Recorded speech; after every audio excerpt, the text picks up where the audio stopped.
Hey guys, Shanto here. 20 এবং 25,000 টাকা বাজেটে ওপ্পো দুটি স্মার্টফোন বাংলাদেশে লঞ্চ করেছে। একটি হচ্ছে গিয়ে A5 এবং আরেকটি হচ্ছে গিয়ে A9 এবং এই দুটি স্মার্টফোনই 2020 সালের ভার্সন বলে দাবি করেছে ওপ্পো। কিন্তু এই দুটি স্মার্টফোন অফিসিয়ালভাবেও এর প্রাইসকে জাস্টিফাই করে না।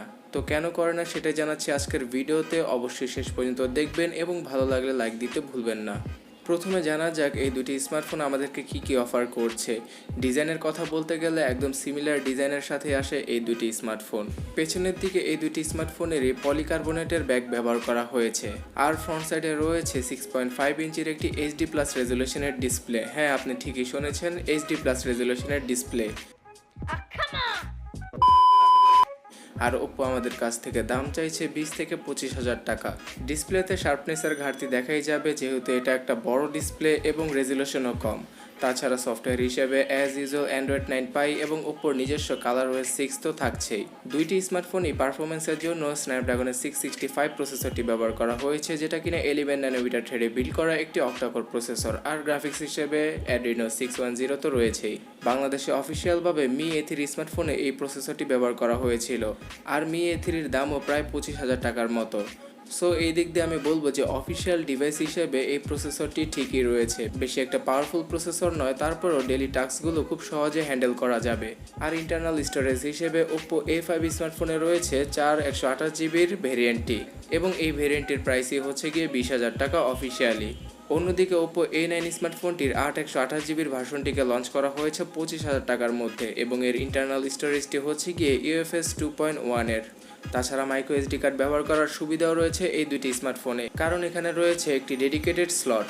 তো ক্যামেরা সেকশন সম্পর্কে জানা যাক, তবে তার আগে অবশ্যই চ্যানেলটিকে সাবস্ক্রাইব করে রাখবেন যদি আপনি না করে থাকেন, কারণ এইরকম ভিডিওগুলো আমি রেগুলার আপলোড করে থাকি। ক্যামেরা সেকশনে ওপ্পো A5 স্মার্টফোনে রয়েছে 12 এমপির মেইন ক্যামেরা এবং 8 এমপির একটি আলট্রা ওয়াইড ক্যামেরা, 2 মেগাপিক্সেলের একটি ডেট এবং 2 মেগাপিক্সেলের একটি ম্যাক্রো সেন্সর। অন্যদিকে A9 স্মার্টফোনে রয়েছে 48 মেগাপিক্সেলের ক্যামেরা, তবে এখনও সেন্সর সম্পর্কে জানা যায়নি। 8 মেগাপিক্সেলের আলট্রা ওয়াইড ক্যামেরা, 2 মেগাপিক্সেল এবং 2 মেগাপিক্সেলের অন্য দুইটি ক্যামেরা। তো প্রাইস অনুযায়ী A5 স্মার্টফোনটি একটা ডিসেন্ট কোয়ালিটির ক্যামেরা আমাদেরকে অফার করছে, এবং দুইটি স্মার্টফোনের ক্যামেরা দ্বারাই 4K রেজলিউশনে 30 fps এর ভিডিওগুলো রেকর্ড করা যাবে। তাছাড়া EIS এর সাপোর্টও রয়েছে। সেলফি ক্যামেরা হিসেবে ওপ্পো A5 স্মার্টফোনে ব্যবহার করা হয়েছে 8 মেগাপিক্সেলের ক্যামেরা, এবং A9 স্মার্টফোনে রয়েছে 16 মেগাপিক্সেলের ক্যামেরা। সিকিউরিটির কথা বলতে গেলে দুইটি স্মার্টফোনই ব্যবহার করা হয়েছে রিয়ার মাউন্টেড ফিঙ্গারপ্রিন্ট স্ক্যানারটি। তাছাড়া ফেস আনলকের সুবিধাও রয়েছে, তবে সেটা সফটওয়্যার বেস। এবং এই দুইটি স্মার্টফোনকে পাওয়ার ব্যাকআপ দেওয়ার জন্য 5000 mAh এর ব্যাটারি ব্যবহার করা হয়েছে, তবে এখানে ফাস্ট চার্জিংয়ের কোনো সুবিধা দেয়নি ওপ্পো। তো 3 ঘন্টার মতো সময় লাগতে পারে এই দুটি স্মার্টফোনকে চার্জ করতে। এবং অন্যান্য সব ফোনের মতো এই ফোনগুলোর ভিতরেও বিভিন্ন ধরনের সেন্সরের দেখা আমরা পেয়ে যাব। তো বলতে গেলে শুধুমাত্র 5000 mAh এর ব্যাটারিটাই এই ফোনের হাইলাইট। তাছাড়া HD+ রেজলিউশনের ডিসপ্লে এবং পারফরমেন্সের দিক দিয়েও একটা ডিসেন্ট পারফরমেন্স পাওয়া যাবে এই দুটি ফোন থেকে।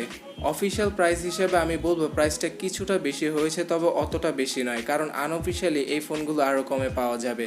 তো আপনারা যদি এই প্রাইসে অফিসিয়াল কোনো ফোন কিনতে চান, তাহলে আমি বলবো আরও 1 মাস ওয়েট করতে পারেন, কারণ স্যামসাংয়ের M30s স্মার্টফোনটি বাংলাদেশে সামনের মাসেই লঞ্চ হয়ে যেতে পারে। কারণ স্যামসাংয়ের M30s স্মার্টফোনটি এই দুটি স্মার্টফোন থেকে অনেক গুণ বেটার।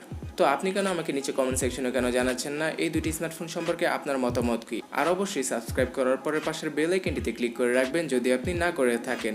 তো দেখা হচ্ছে পরবর্তী ভিডিওতে। টাটা।